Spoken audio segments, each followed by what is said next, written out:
ఇప్పుడు మీరు చెప్పారు కరెక్టే, మీరు చెప్పింది కూడా నేను ఒప్పుకుంటాను. కానీ కొంతమందికి ఒక భయం అనేది ఉంటుందండి లైఫ్ మీద. కొంతమందికి భయం ఉంటుంది, కొంతమంది విచక్షణ రహితంగా ఉంటారు, కొంతమందికి భయంతో వెళ్తూ ఉంటారు. అయితే వాళ్ళకి తెలియకుండా, అంటే వాళ్ళకి అంత అవగాహన ఉండకపోయినా వాళ్ళు జాతకాన్ని బయట పెడితే ఏమన్నా ప్రమాదమా? ప్రమాదం ఏం లేదు. ఆయన చెప్పినంత మాత్రాన అక్కడ జరుగుతుందని ఏం లేదు. ఇప్పుడు 10 రాళ్ళు వేస్తే 2 రాళ్ళు తగులుతాయండి ఎక్కడైనా కూడా. నేను 10 రాళ్ళు అక్కడ వేసాను అనుకోండి, 2 బాటిల్ ఉన్నాయి, 2 తగులుతాయి. అట్లా అన్నంత మాత్రం నాకు గురిగా రాయి వేయటం వచ్చానా? కాదు కదా.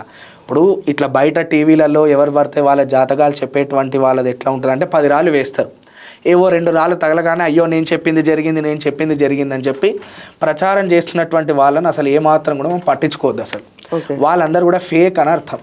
ఎవరైనా సరే అది ఎంతటి పండితుడైనా సరే అట్లా చెబితే గనుక వాళ్ళందరూ ఫేక్ అని అర్థం. ఫస్ట్ వాళ్ళ చూడడం మనం వెంటనే బంద్ చేయాలి.